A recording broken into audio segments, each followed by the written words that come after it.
Hey Hannah, can you hear me? Yes, just so you know, we're streaming on YouTube. Okay, hello everyone.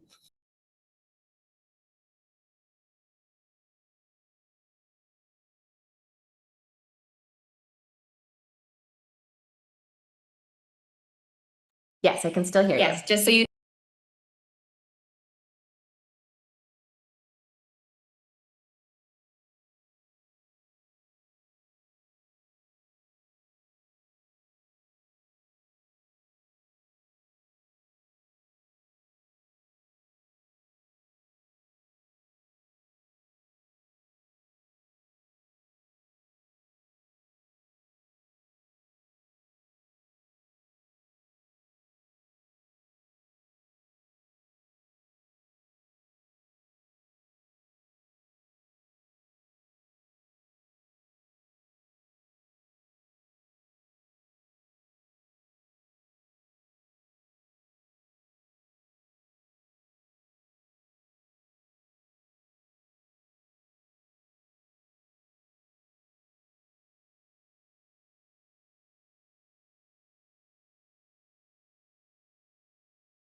guys.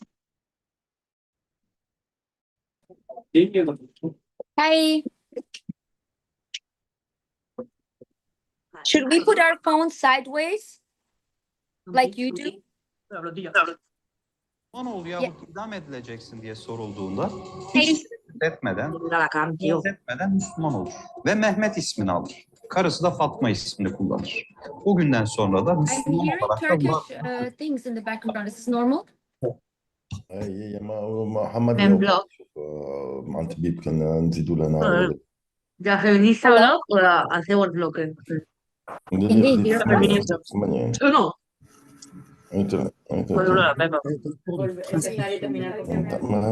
ما نعرفش انا نستنى الطبيب باش يرجع لنا وقالتها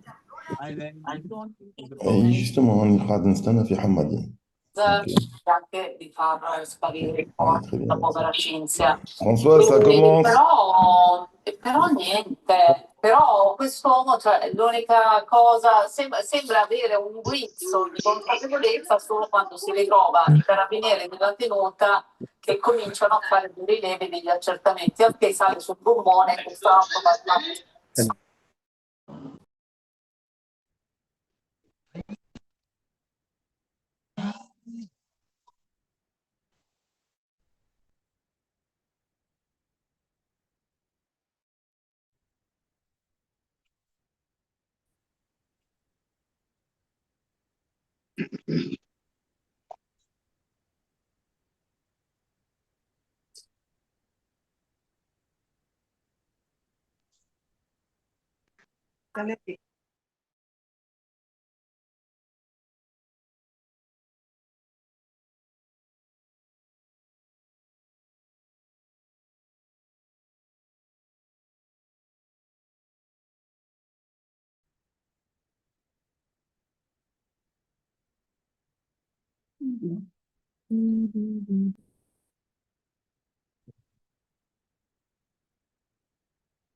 Hello, everyone. Somebody is sharing their screen, Sana Media. Can you please stop sharing?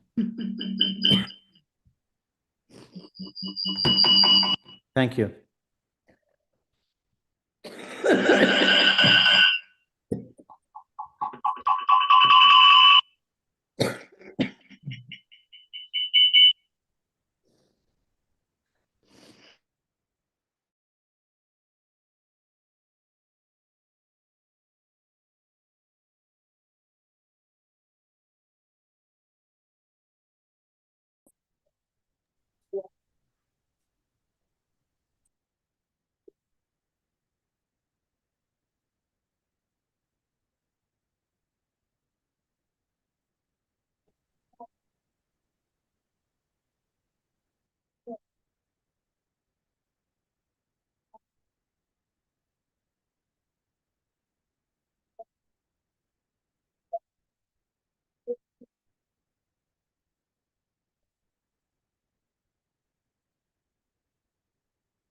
Son a coupé à tellement le son.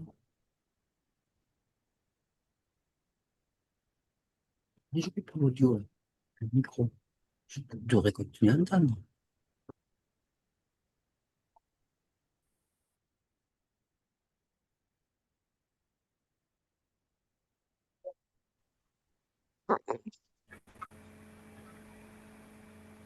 Su WhatsApp hai detto te? Certo. Eh? C'è 486. E quindi sarà difficile la comunicazione. La riunione modalità. Sì, lo vuole levare. Leva le mani.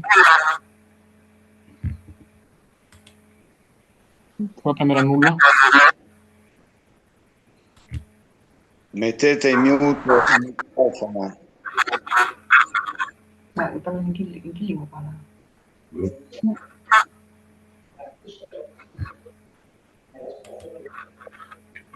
Non so, dice che non... Prova questo sul lato.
Well, I'm sorry for the delay, everyone. Just give us a couple of minutes finishing the configuration, and we will start ASAP.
Okay. Hello, everyone, and thank you for joining us for today's press conference. As you have noticed during the past days, we have been following up with all the informations, updates, declarations, statements, threats, and intents to block our mission. As also you have seen 2 days ago, we have suffered a drone attack that continued during several hours in the night. Gladly, everyone is safe. The team is in high spirit, and our mission continues. We wanted to give an insight with the testimonies and participation of members of our steering committee, of legal expert to the current context we are facing, of declarations and statements from several countries in support of the flotilla and the continuous threats and intents by the Israeli government to not allow the progress of the flotilla and basically continuing their genocide and military operations in Gaza Strip and in the West Bank. For today, we will start with Manda Mandela in the presentation, and we will continue after with members of our steering committee. I'm not sure that he's connected directly, might be using the phone of one of our colleagues. So if so, I invite Yasmin to pass him the phone. Yes, safe. We are here together connected from my phone, and we both will speak through my phone. Thank you. Thank you. You can start, please. Thank you and greetings to everyone. At the outset, allow me to thank my fellow Global Sumud Flotilla delegates and the millions of supporters around the world who have made this brave initiative possible. We thank the members of the media and all activists and people from all over the globe who have been supporting and reposting the GSF developments in real time. This briefing underscores the level of desperation of the Zionist entity to stop our efforts to end the genocide and bring the much needed humanitarian aid to the starving masses of Gaza. Let us be under no illusion that the Zionist entity that has for the past 7 decades acted with impunity in violation of international law and all human rights conventions are now intimidating us with intensified violence. Their response to previous flotilla initiatives are indicative of what harassment and violence we can expect from them. We were not unaware of apartheid Israel's propensity for violence and would be surprised if indeed they choose a different response. These acts are acts of desperation, not unlike what we witnessed during the last decade of apartheid South Africa. This global Sumud flotilla comes at a time when some of Western regimes have started to backtrack on their shameless support for apartheid Israel. Yet, none of them are doing anything to stop the genocide, forced mass starvation, and forced displacement of millions of people in Gaza. We call on governments, NGOs, CBOs, labor formations, faith-based organizations, as well as human rights agencies and people from all walks of life to bring pressure to bear on the Zionist entity to stop its violent attacks and the threats of attacks on the global Sumud flotilla. We assure our families and friends of the global Sumud flotilla participants that we will do all in our power to protect them even under difficult circumstances. We will not stop our efforts as the GSF until the genocide stops. Humanitarian aid flows freely and the Palestinian people are free. Thank you. Thank you. Thank you for your words, and thank you for being on our ships and for the important role that you have been playing within the movement from the beginning. We appreciate all true voices that are standing in justice with Palestine and doing everything we can to stop genocide and break the siege. If you can please allow Yasmin to join us. Thank you, Yasmin. Please go ahead. Thank you to everyone who's here today, and most of all, thank you to the people in Gaza who are supporting us, and to all my comrades on each of these vessels. I want to speak about the troubling and well-documented pattern, the use of fabricated pretexts by Israel to justify violent assaults on civilian-led humanitarian missions, and the role that uncritical media coverage plays in enabling this violence. Let's recall 2010 Mavi Marmara attack, a peaceful flotilla attempting to deliver humanitarian aid to Gaza. Israeli forces stormed the ship in international waters, killing 10 civilians. In the immediate aftermath, Israel pushed out false claims that weapons were on board, that activists were terrorists, and that the flotilla was a threat to Israeli security. These claims were disproven. Independent investigations, including from the UN, found no weapons, no intent to harm, and no legal justification for the lethal force used. Yet by the time the truth emerged, the damage was done, and Israel had already shifted the narrative. This is not an isolated case. Time and again, Israel has used manufactured threats as a pretext for attacking aid convoys, hospitals, journalists, and civilian infrastructure, only to have those claims quietly walked back or disproven when international scrutiny catches up. Now we're seeing the same playbook again. As global Sumud Flotilla sails toward Gaza with nothing but medicine, food, human rights observers, doctors, journalists, lawyers, parliamentarians on board, Israel is already planting stories, whispering security threats, possible weapons, and terrorist ties. These are not new tactics. These are recycled lies designed to justify violence before it happens. This is how consent is manufactured, not just in headlines, but in the minds of ordinary people, to accept the siege of Gaza as normal, to excuse the killings of civilians as collateral, and to dismiss Palestinian calls for freedom as extremism. But Gaza is not a threat. It is a people under siege, a place where 2.3 million Palestinians are being punished for simply existing, where over half of the population are children, and where even humanitarian aid is treated as an act of war.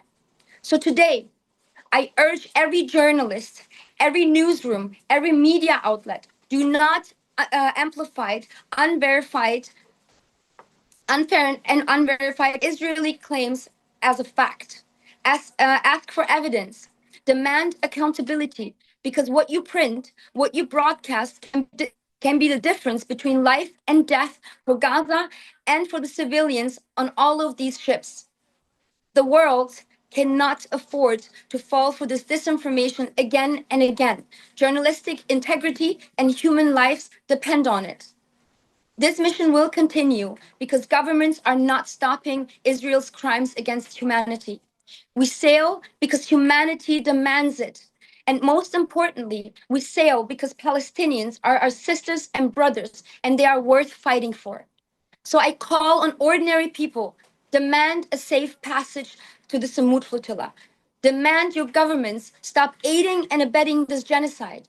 And as a German citizen, I demand Germany, the second largest weapons supplier to this genocide, to cut all ties with Israel. Thank you.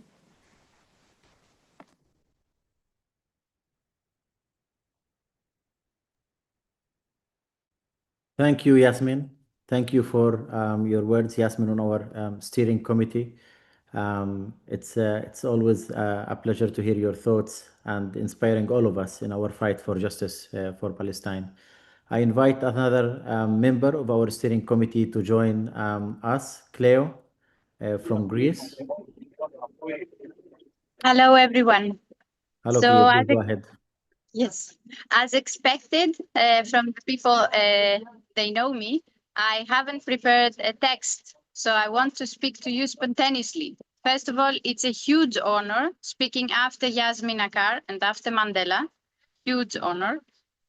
Second, I want to share with you our joy, our simple human joy when we joined the fleets from Sicily, from Tunisia, from Barcelona, when we arrived here. I am in a boat, literally, and it's of course a bit noisy, and I apologize for that. But after expressing my joy, I want to urge you as well not to believe a single word from the propaganda that you witnessed yesterday and the day before from the Ministry of Foreign Affairs of Israel. We are definitely peaceful citizens, academics, doctors, simple workers, mothers, even American veterans. We are people who demand justice, justice for the Palestinian people who have been so resilient and they have been dealing with the genocide for almost 2 years, and with deaths of children, like one kid is dying every hour. Unbelievable statistics that do not matter for some reason.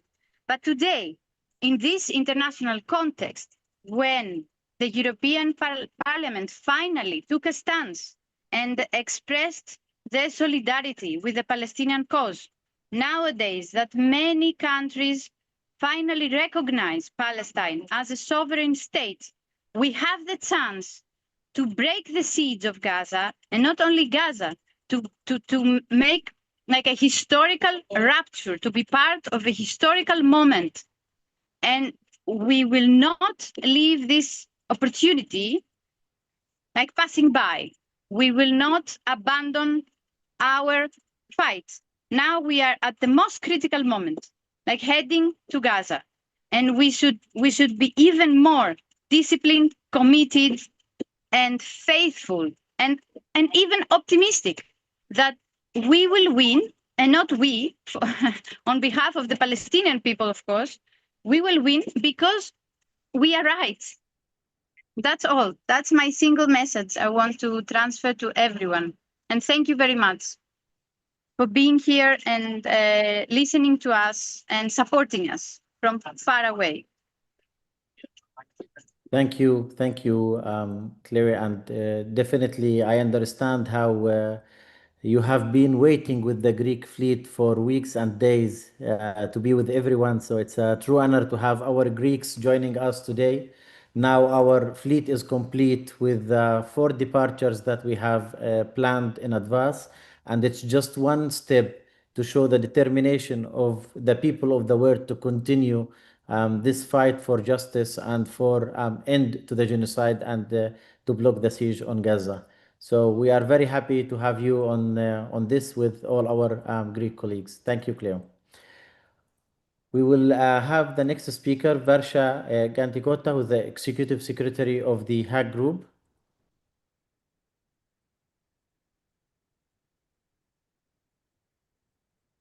Yes, please go ahead. Thank you.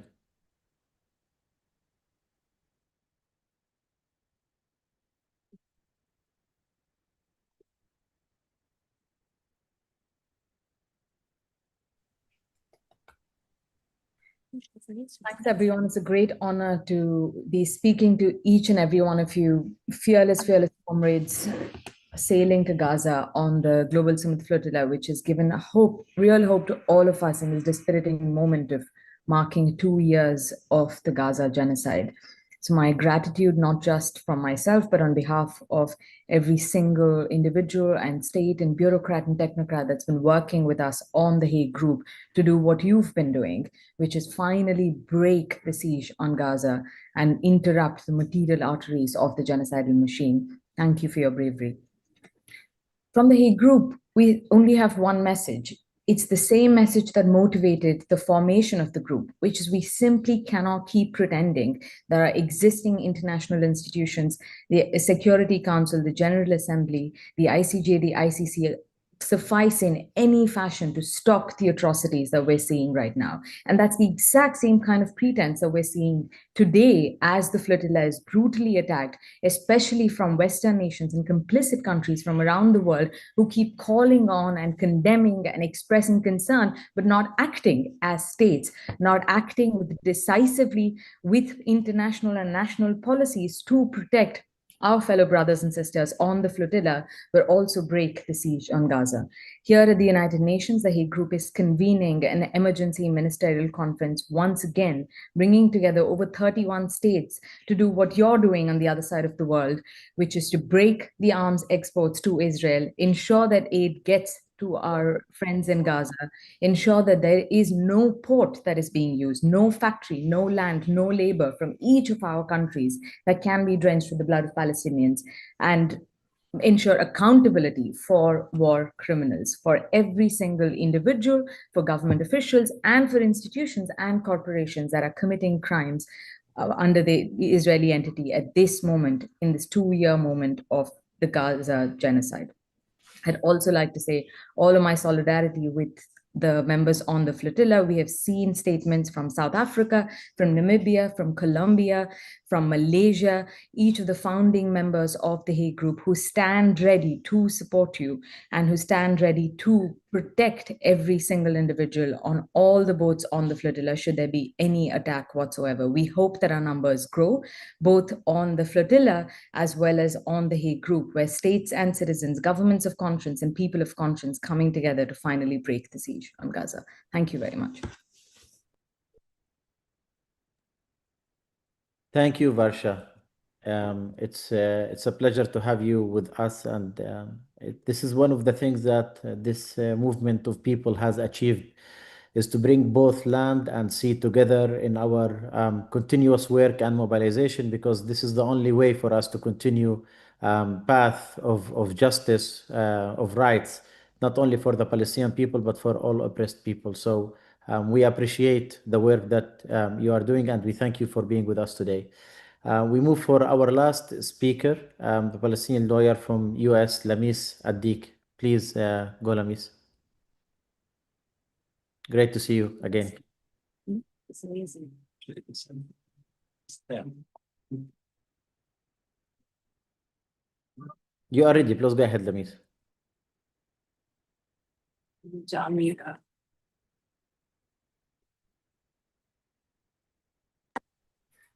Thank you, Saif. It's a pleasure to see you and an honor to hear from Inkosi's, Wilaveli, Yasmin, Yusuf, Kleoniki, and Varsha.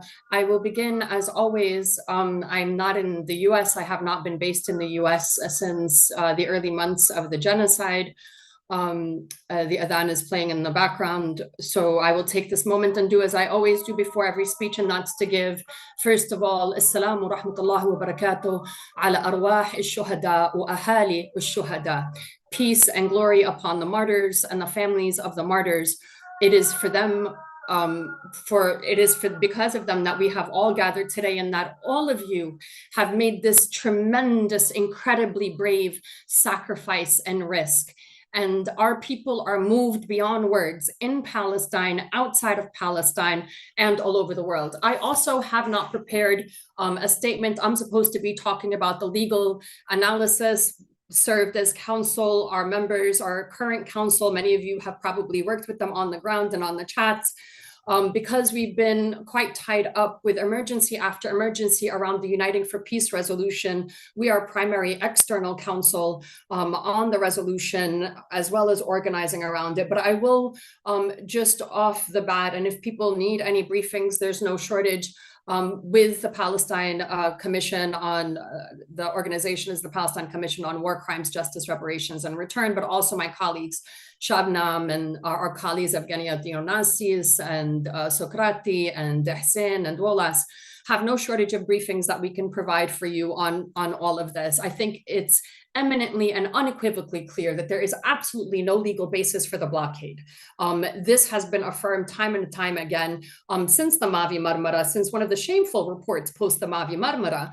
And absent a legal blockade, there is no basis, no legal basis, and that basis is forfeited to control those borders or seize and abduct passengers on those borders, let alone engage in what should amount, quite frankly, in my opinion, and should be treated as acts of war.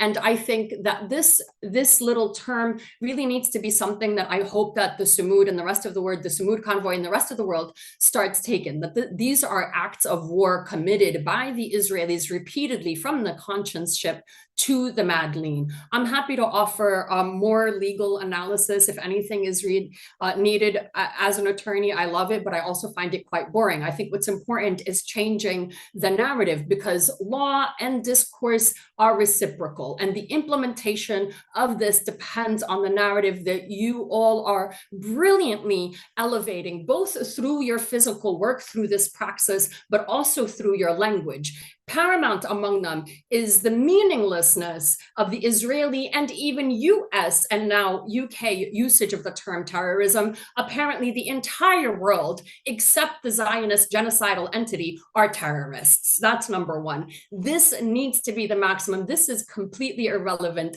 This word needs to be relegated to the dustbins of history as one of the most powerful tools of the genocide. And in our opinion, the genesis of the genocide was the expansion of the circumference of the terrorist frameworks against all Palestinians dating back decades ago.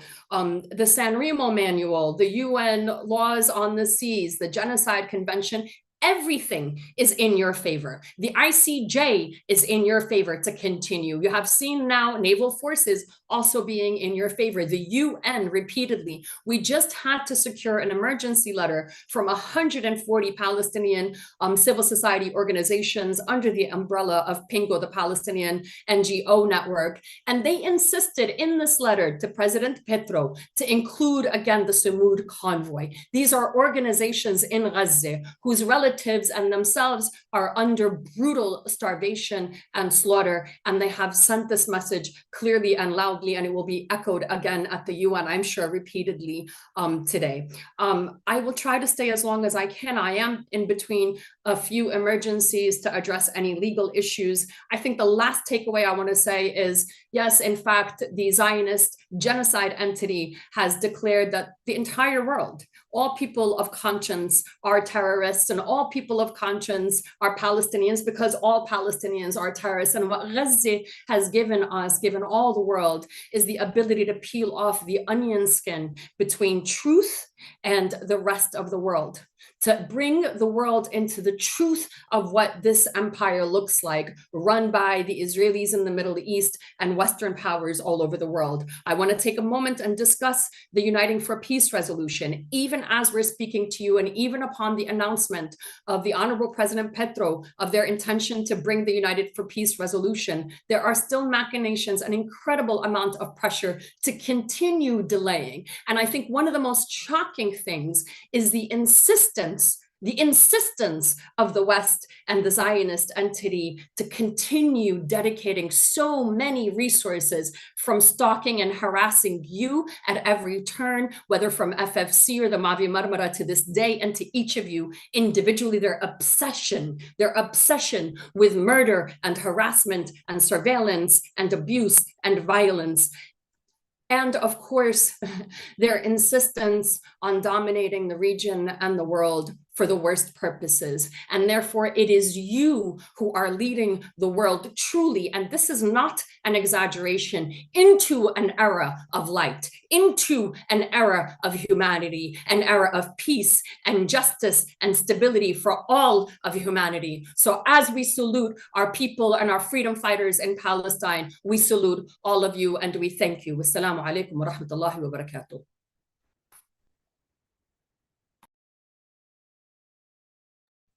Thank you, Lamis, for your insights, and thank you for your intervention. We appreciate having you with us.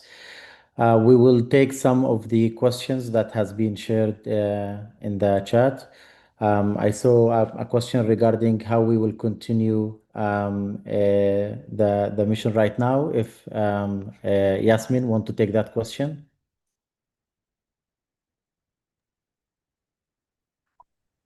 I hope you can hear me. Yes. At the moment, we are joined, the fleet is joined by every ship that is meant to go to Gaza. We are up to 50 vessels carrying humanitarian aid, and hundreds of human rights observers, lawyers, parliamentarians, actresses, actors, and lawyers. We will not have a technical stop from here on. We will continue directly to Gaza to deliver the humanitarian aid, to open up the humanitarian sea corridor. We are aware of the threats, and we are aware that several actors would want us to stop, even so far that people are being asked to leave this mission because of the dangers. However, these threats backfired because it unified the people even more. And again, we will take these vessels and head straight to Gaza. Thank you. Thank you, Yasmin. We have a second question about credible intelligence that makes us think Israel is likely to attack the ships within the next 48 hours, from Laura. Would you also like to take that, Yasmin? Can you repeat the question, please? Yes, it talks about the credible intelligence that made us think Israel is likely to attack the ships within the next 48 hours. We are aware of these threats. When we were sailing with the Madeleine, we had similar threats. And I would urge everyone to amplify this, because these threats are not necessarily towards us. It's to the whole international community who dares to challenge Israel. And it is a threat to the Palestinians who are systematically being erased right now. Everyone is aware of the urgency of this mission. These threats will not deter us. These threats will not stop us. The bombing started very early on in Tunis when both motherships, Alma and Familia, was attacked. And then 2 nights ago, when we had fire literally raining from the skies for several hours, and attacks on the flotilla. Again, Israel knows we are not going to stop. They tried to stop us several times over the last 2 years, and they know that they couldn't, because people are determined. And this Sumud flotilla and other flotillas are just a small fraction of a global uprising. There are millions of people, and there's even a second wave being planned at the moment. They know that we will continue, and these threats will continue, and we are fully aware of this. But again, I would like to repeat, we will not stop. We are, humanity demands us to deliver this humanitarian aid, because this is a message to the world and all the governments that have not acted, even now are not acting, that we will not be silenced, we will not be complicit in these crimes against humanity, and we will open up the humanitarian sea corridor. Thank you. Thank you, Yasmin. I'll take advantage that Mandla Mandela is still with us to ask the next question. So what can be done other than speaking publicly on behalf of Palestinians and putting public pressure on MPs? So what else people can do and press can do in this regard? Well, this is a call to action. We are calling on the entire global community to look at systems where they can be able to act and stop the genocide. We have often in South Africa said, as much as we applaud the South African government as led by His Excellency President Cyril Ramaphosa for having taken the Israeli apartheid regime to the International Court of Justice, as well as the ICC, to the ICC. We need to do more. We have become the largest seller of coal to apartheid Israel. Therefore, South Africa is fueling the genocide in Israel today. And we therefore want to call on all citizens in South Africa and in the global community to do all they can to cut the lifelong systems that enable the apartheid state of Israel to continue with its genocide.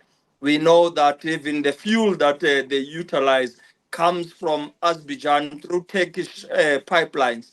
And therefore, we call on the Turkish government as well as the citizens to ensure that that is stopped. And comrades all over the globe need to look at simple acts that they can do to ensure that we stop this genocide now.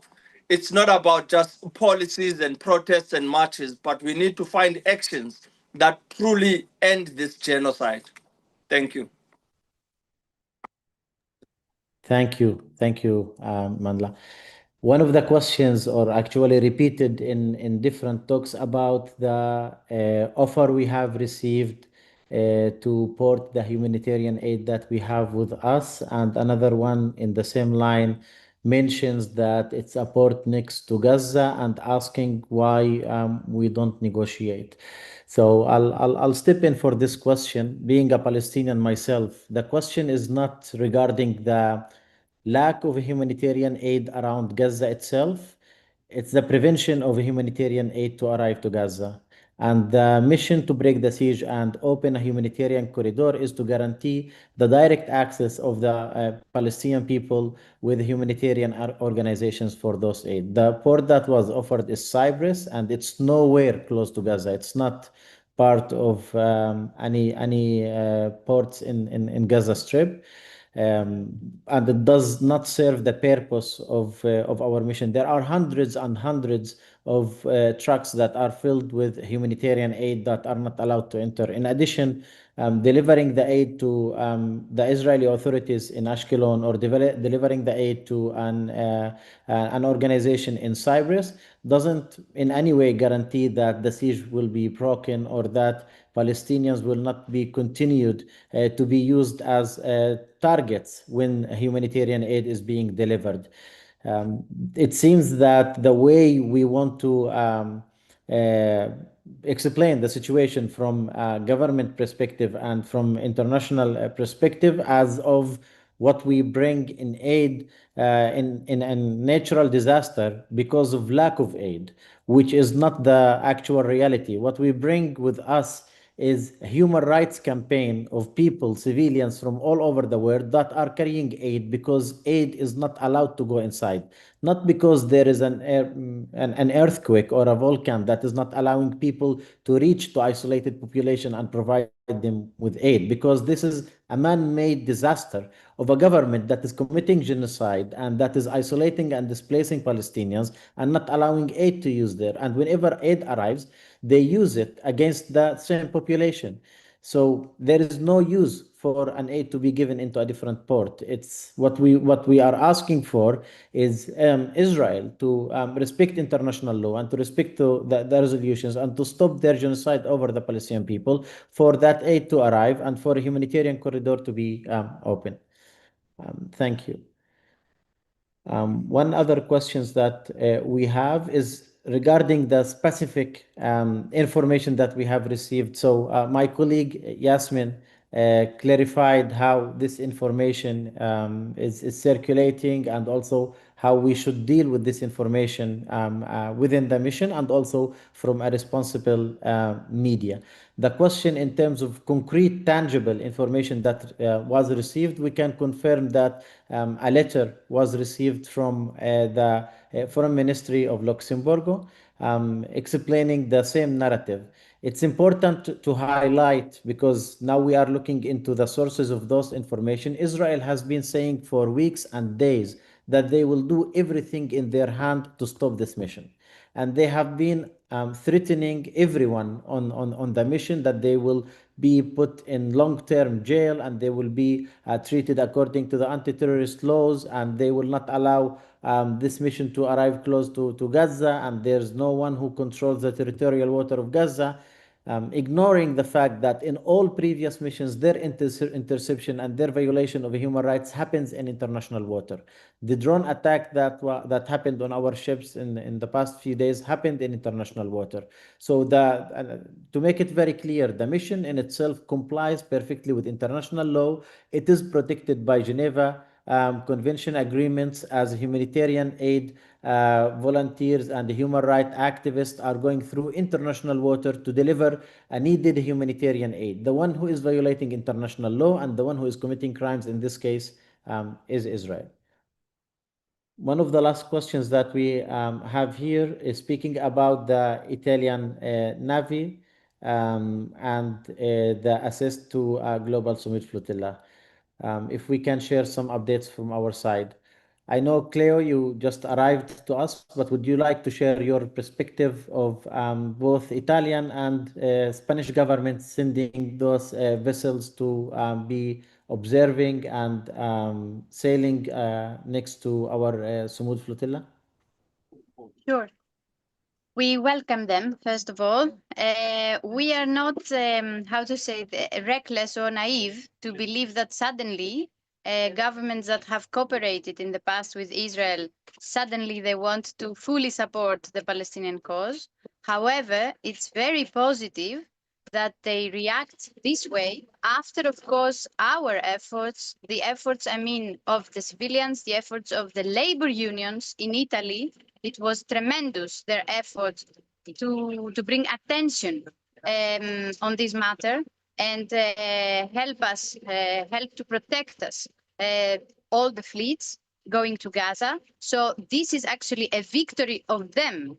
The fact that the governments finally are willing to protect us along the way, sending Navy boats.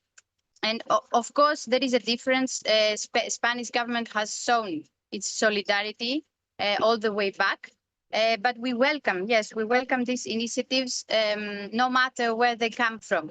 And I would personally ask also the Greek government, and we do this also through our MPs, our parliamentarians, to support us. The Coast Guard, for example, at least as long as we are in the SAR, in the zone controlled by the Greek Coast Guard.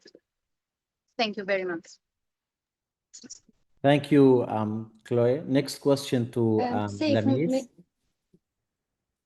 Yes.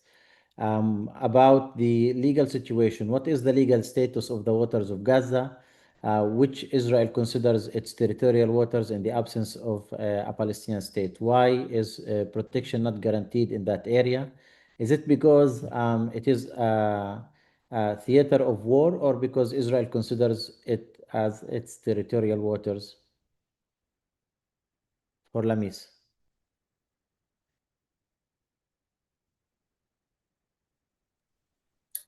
Hi, Sif, and everybody, thank you. I caught only part of that question. I'm so sorry, as I'm multitasking today, but I read the question and I think it was on the status of the seas off the coast of Gaza.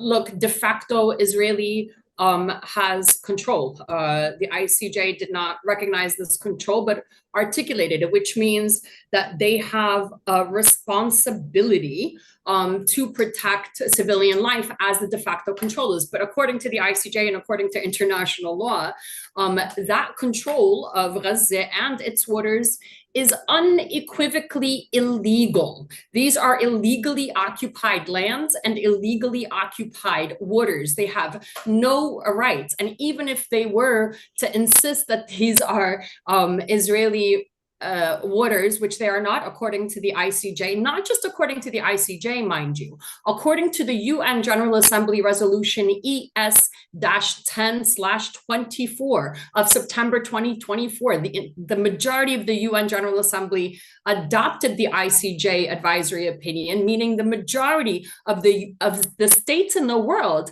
have acknowledged that Israeli control over Palestinian waters outside the coast of Gaza is illegal. I don't even know if it's relevant to talk about absent that.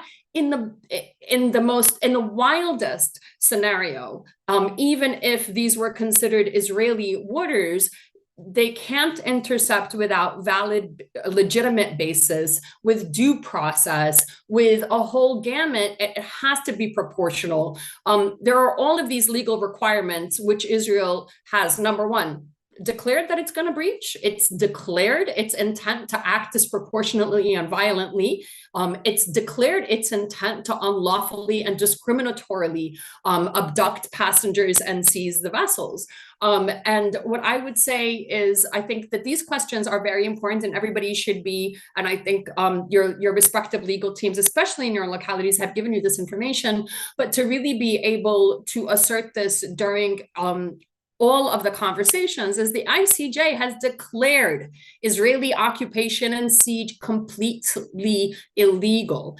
I would keep it at that. Thank you, Lamis. And Yasmin wanted to add to the answer about the naval ships. Please go ahead, Yasmin. Thank you, Saif. I would like to add to the support that we're getting from these naval ships. We have to be very clear about the fact that it is Palestinians who need protection. And these governments have failed to protect Palestine and the people of Palestine. And this is why these initiatives come to life. This is why we are here going to Gaza, because all governments around the world have failed to protect Palestinian lives, and they're still failing to do so. So this fleet, yes, needs protection, but why does it need protection? It is because Israel is a threat. Israel is breaching international law. Israel is breaching maritime law, and it's committing war crimes. And instead of challenging Israel and the crimes they're committing, they're coming to protect us. They are very welcome, as my comrade Cleo said. But this is not enough. We can't always act superficially. We need real solutions. And the solution is that these governments protect Palestine. And they can only protect Palestine if they challenge Israel by cutting all ties to Israel. Thank you.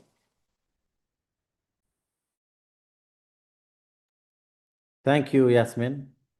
And thank you, everyone who has been joining us. We will continue sharing updates of the mission on our social media, and when needed, we'll also call for any press releases through our channels.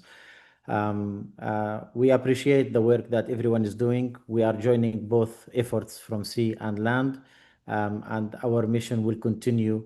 And as Yasmin mentioned, not only through this current mission on sea, but all the mobilization until we end the genocide and break the siege on Gaza.